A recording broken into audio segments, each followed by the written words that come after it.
We'll have a chat with Vika, who's actually Ukrainian but has a business here in Cork in Ballincollig. Vika, good morning. Good morning, Neil. Ah, my God, you're under a lot of pressure where you are now. So you are a Ukrainian living in Cork with a business in Ballincollig, but at the moment you're in Ukraine. Have you just left Kyiv, I believe, or you left at the back end of last week, was it?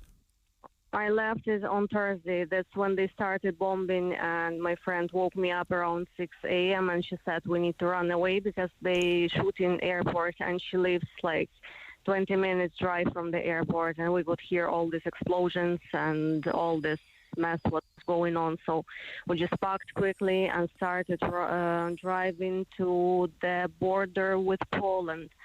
And it's already 5th day we're in the car. Today it's 5th day started. So you're 5 days trying to travel how far? 700 kilometers. Yeah, and we're sleeping in the car, eating in the car, so basically living in the car for these 5 days. And how many of you? There's you and your friend and a child, her I think? son. Her son. Yeah. So 2 women and 11 years old boy. Yeah. Okay, and it's been a very, very slow drive. Is that because there are traffic jams everywhere? So first of all, because there's thousands of cars on the road, and second is that they asked to avoid major roads, so we had to take some small rural roads, because they were shooting major roads. It was very dangerous to drive there, and we had to take all the smaller, and it takes a bit longer and longer distance. And now since Saturday, we already in the queue to the border. So today is the 3rd day. We just standing. Yesterday we did only 5 kilometers.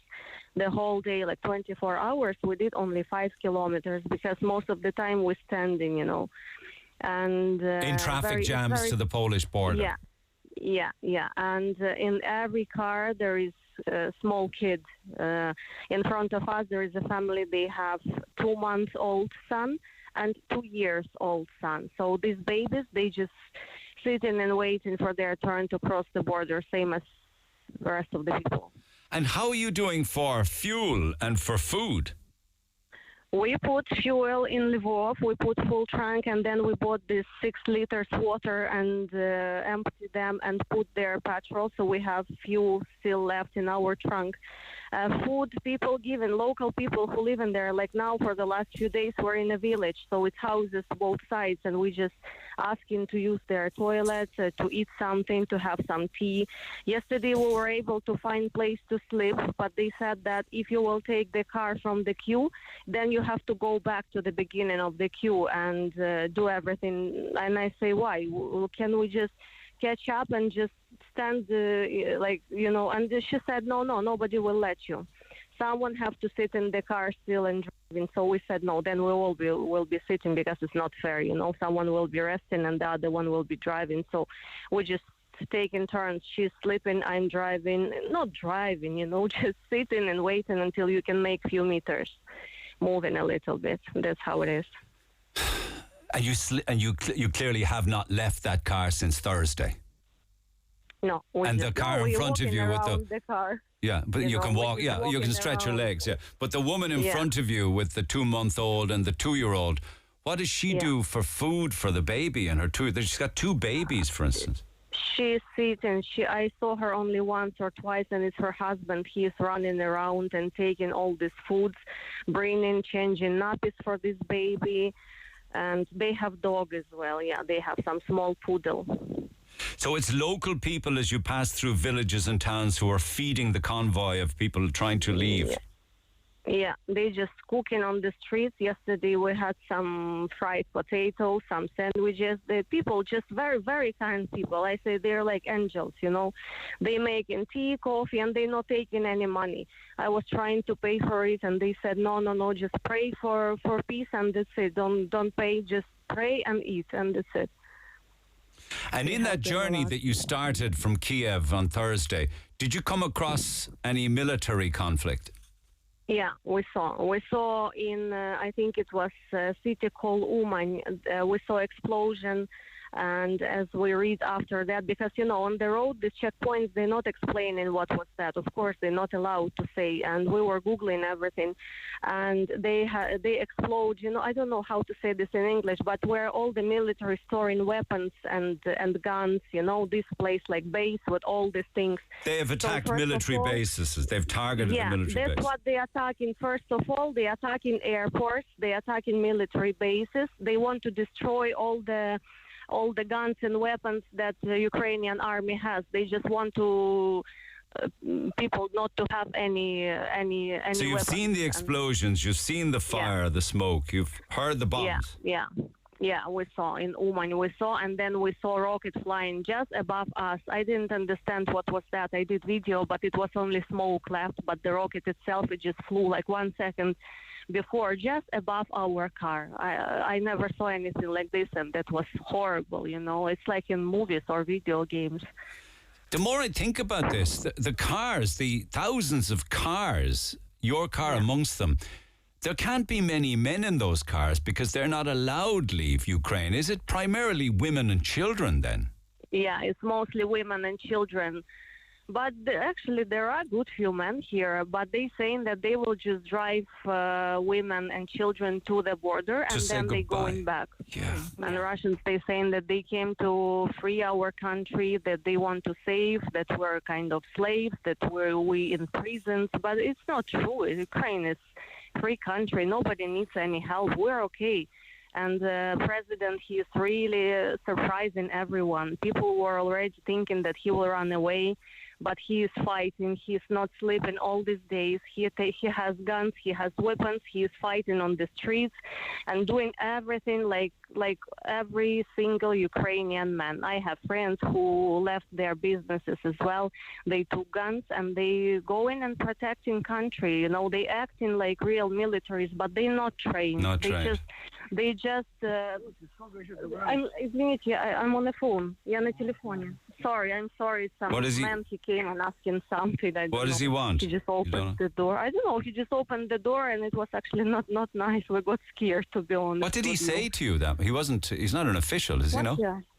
No, he's just in front of us, a few cars in front. He's just going and asking other people. Maybe he needs some food or water. That's it. He could be looking for food or water or fuel. But are you aware of Pavlo Serdyuk? No, I don't know. Who is that? He's a 23-year-old plumber. He's a Ukrainian plumber who has been living and working here. And he and many, many men, young men like him, have given up their jobs here in Cork. They went to Dublin Airport and flew back to take up arms in Ukraine. 23-year-old Pavlo Serdyuk from Cork. Oh, my God. No, I never heard about him. Here, they're not speaking about him. No. Isn't he incredibly brave? It is. Yeah, I would say it is. Yeah. When you Especially that he was in a safe place in Ireland and he gave up and he came here, it's respect him, really, respect. He said, it's my duty, he said, to my country. It's a war now, so I have to go. I have to do what I can. Yeah. That's very brave, I would say. And when you get to the Polish border, they will allow you cross the border? I hope so, because you see, I have residency of Ireland, so it's European Union, first of all. Yeah, if they will not let me like Ukrainian, which I don't think so, I think they let everyone. No, they will. And what will you do then? First of all, we want to sleep somewhere because these days we're very, very exhausted. So we want to find the first B&B and just take room, take shower, and just sleep for a few hours at least. And then continue driving. I will fly probably from Warsaw back to Cork or Dublin.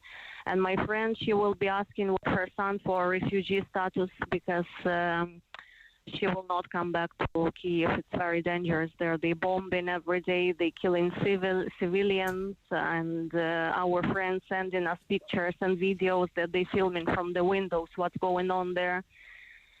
It's very scary, to be honest. People have been told to stay underground if at all possible and to use basements.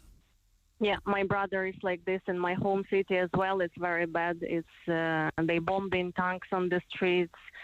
And my other family, they live in a city called Berdyansk. It's by the sea, and Russians took this city as well. So it's already Russian. I don't know how. I don't know by this laws of war how it is, but as I know that our soldiers, they couldn't win this fight, and Russians won there in this town by the sea. And do you think that the rest of the world, I mean, this is a war in Europe. It's in Europe, this war. Yeah. Do you think enough is being done to help? I don't know. You see, they helping. They send in a lot of like clothes. I know that they send in food, blood.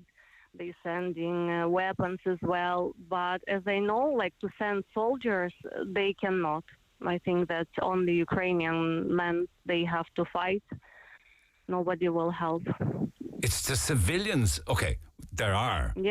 There is a Ukrainian army, I understand that, but not anywhere enough. So it's civilians have to pick up the weapons and fight. Yeah.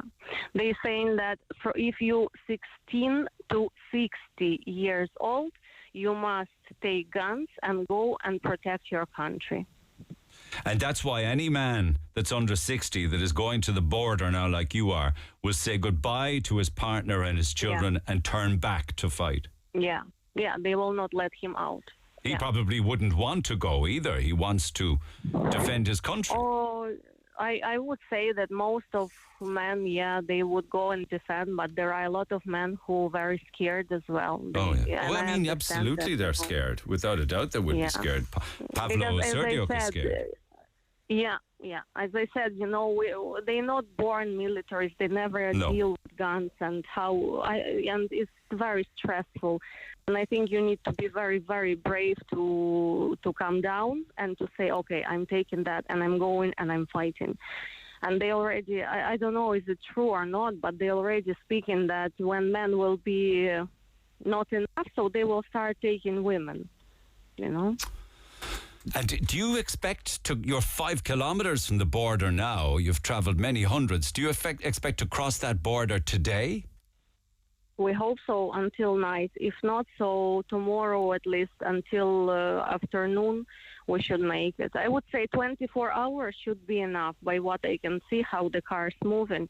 So should be enough until tomorrow afternoon. So that's for sure. Okay. If it's okay with you, I would like to maybe contact you again tomorrow, see how things are going for you, Vika.